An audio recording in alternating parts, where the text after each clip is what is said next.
I am live. How's it going, everybody? Hope hope it's going well for you. Today is Thursday, January 24th. Woot!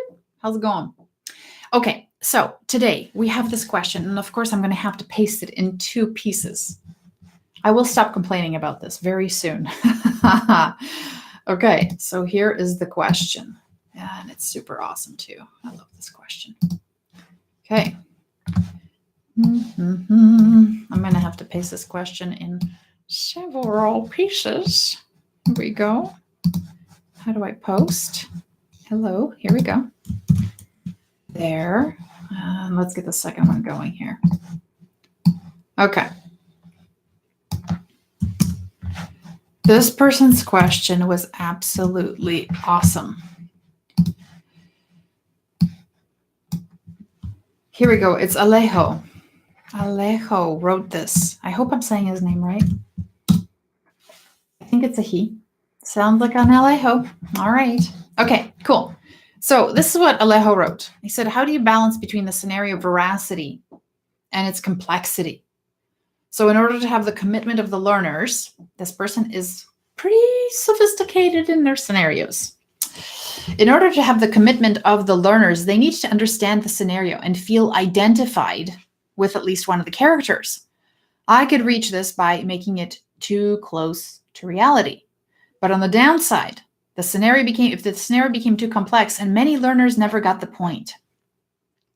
Okay, so this is one of the things you have to consider.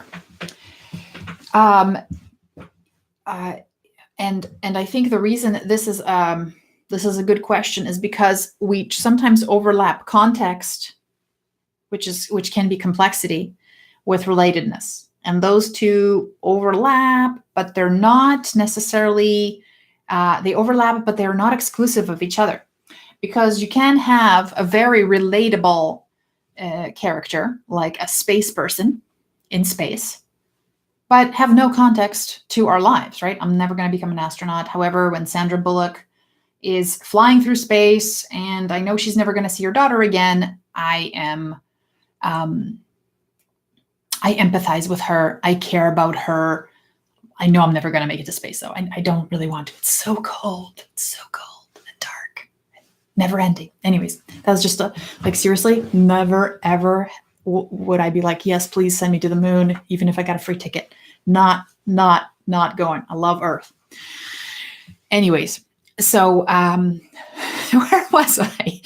So one of the things that makes somebody relatable is things like things about them that are common across all humanity, which is like, fears, failures, quirks, listening to country music, not liking country music, missing your mom, having a daughter, having a cat, missing your cat, all those kinds of things, right? Those are things that make people relatable. So if you can set that up, make somebody care about a character. And I've talked about this before, but you really need to do this very well, because you can have a ton of context.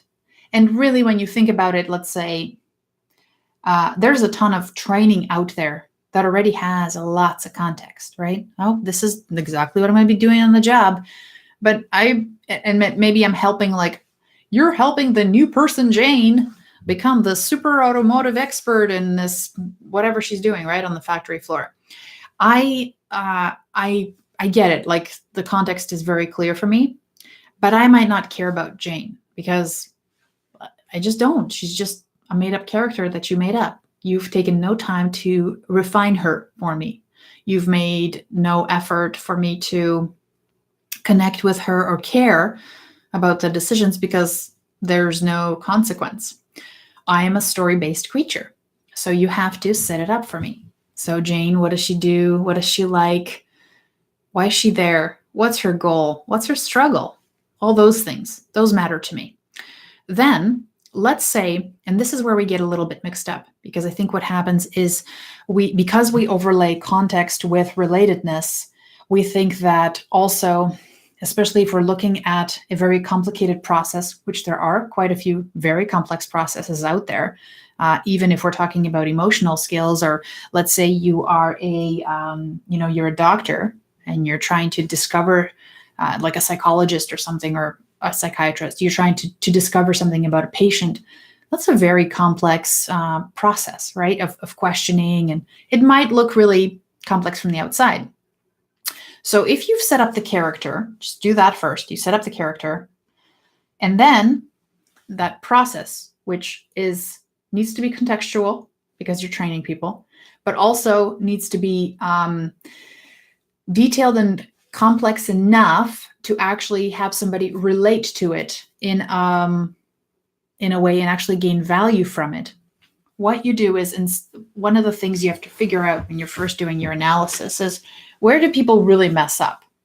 Because one of the things that would help is to figure out if they're messing up at, let's say that it's a 17-step process, but really it's step number 3, that if they mess that up, it'll just trickle down into everything else and make everything else harder or whatever. If that's the critical point, you identify that point. Up until that point, you can tell the entire story. You can tell all the decisions somebody's made. You can say all the, you basically kind of like in a math, if you've heard of fading in math, to teach somebody to take on a process, a very complicated, let's say, formula process on their own, what you do is you do a lot of that upfront work for them first. And then you have them start with like a single step. Like you're teaching them one step at a time, one decision, one application at a time. And then what happens is you get them to do that, like they see the workflow up until that specific point in the formula solving. So they've seen, okay, this is good, okay. Then you get them to do that equation. And then what happens is they understand the process, and then they're still asked to make a very important decision. And they see the consequences of those decisions, whether it works out or not. And then what happens is you can actually continue doing that several times, several situations. You get to a certain decision point that's very important, that you've identified that this is critical. Have them make that decision. And then the rest of the story based on that decision can continue with a consequence and the outcomes. Because one of the things, we're trying to do with scenarios is, we're not really trying to teach people exactly how every decision should be made. What we're trying to get them to do is to consider the consequences of decisions, or show them how things are actually manifest themselves over time. Because most people, with some processes, your outcome is so far removed from you that you never actually get to be there to experience the lesson. So scenarios can compress time and show you what happens. It's kind of like, starting smoking. And, why still a lot of people smoke? Because they don't realize that it adds up over time and it will give you lung cancer. So if you get lung cancer the next day, then a lot of people would probably quit smoking today. But they're not. We're very short-term thinkers. So scenarios help people become short-term thinkers, because you can show them right away what's happening. So then, if what you've identified is that process, how complex it is, but you've laid it all out, kind of like the math formula, have them make that decision, and then have a second scenario where they're making the same exact decision, just in a different context or a situation that leads up to it. So what happens is they practice making the same critical decision over and over, and it doesn't overwhelm them. They haven't had to make 15 other decisions that are not as important up until that point. You're just getting them set up for that one. And then you're getting them set up for the same one. So they keep on practicing that critical point. And let's say you've identified that there's 3 different areas where people really mess up. Well, guess what? Get them to that point. Get them to the narrative that helps them be in that situation.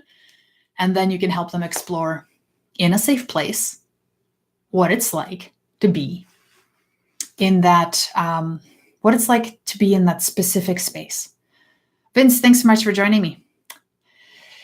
So, I think that kind of gets into we have to separate the context from the story.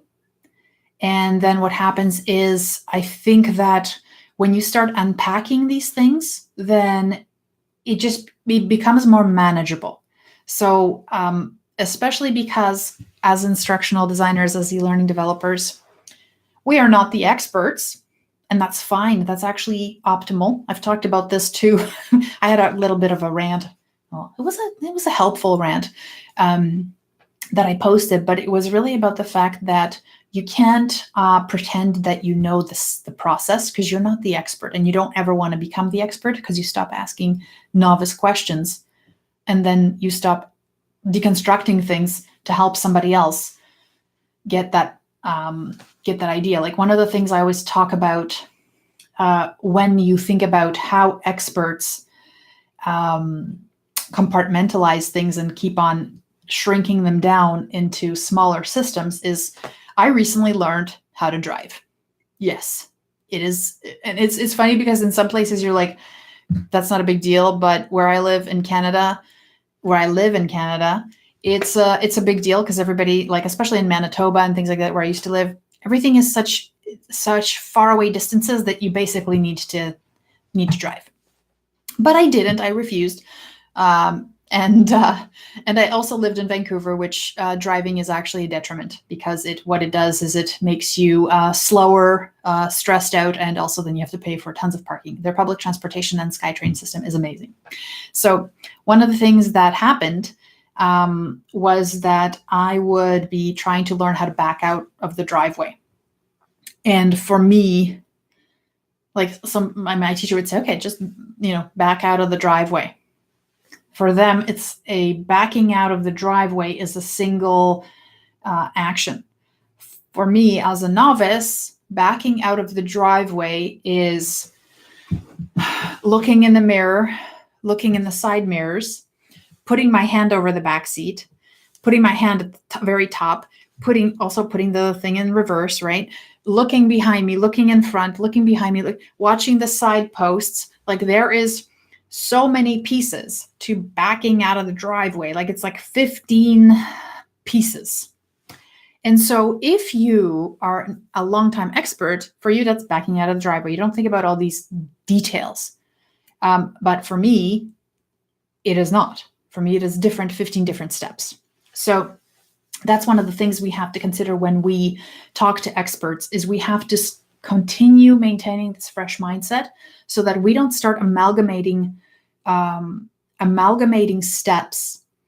Because the minute you start amalgamating steps, it's going to be very hard for you to identify where the gaps occur, where the decision points happen, right? So one of the things I learned when I was doing the reverse is that you can't turn the wheel if you have poles on each side, because then you'll scrape the side of the car.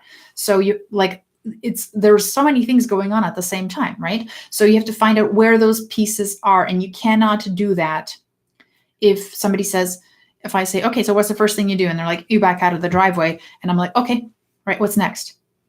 That's not enough, right? So you have to stay a novice. You have to stay fresh and stay naive, and be okay asking like really naive questions.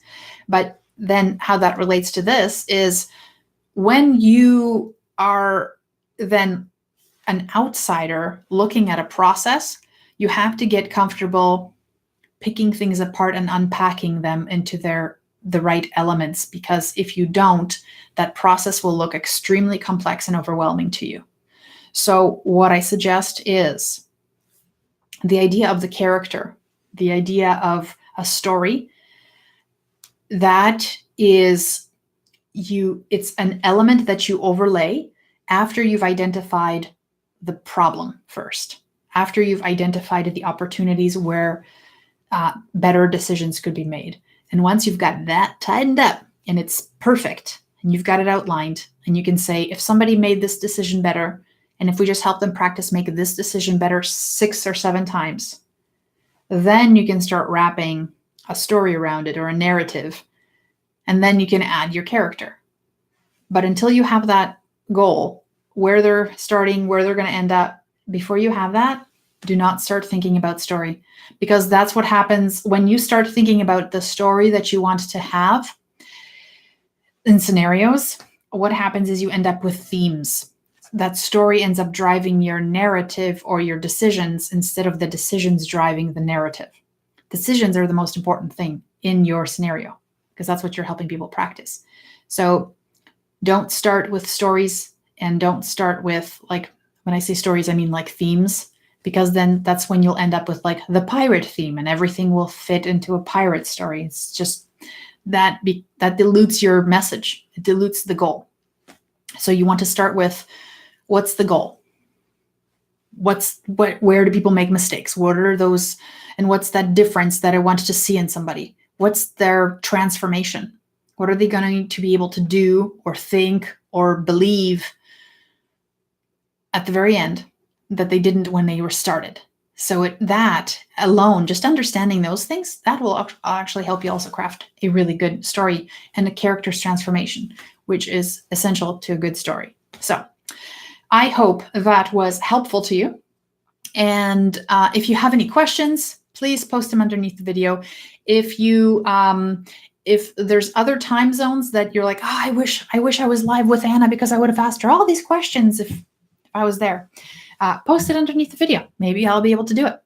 I have people tune in from all over the world. And at this point, I don't know where you're at that you'd actually like to join live. So just let me know. And then if you have any other questions about scenarios, how to use them in your own training, where do they fit, where do they not fit, what are situations where scenarios can augment, or sometimes scenarios are actually unnecessary and maybe something else would be useful, ask me those questions. I will follow up. And all these questions are coming from people like you. So send them to me and I will work through them. And if you're here, we'll work through them together. So I hope you have a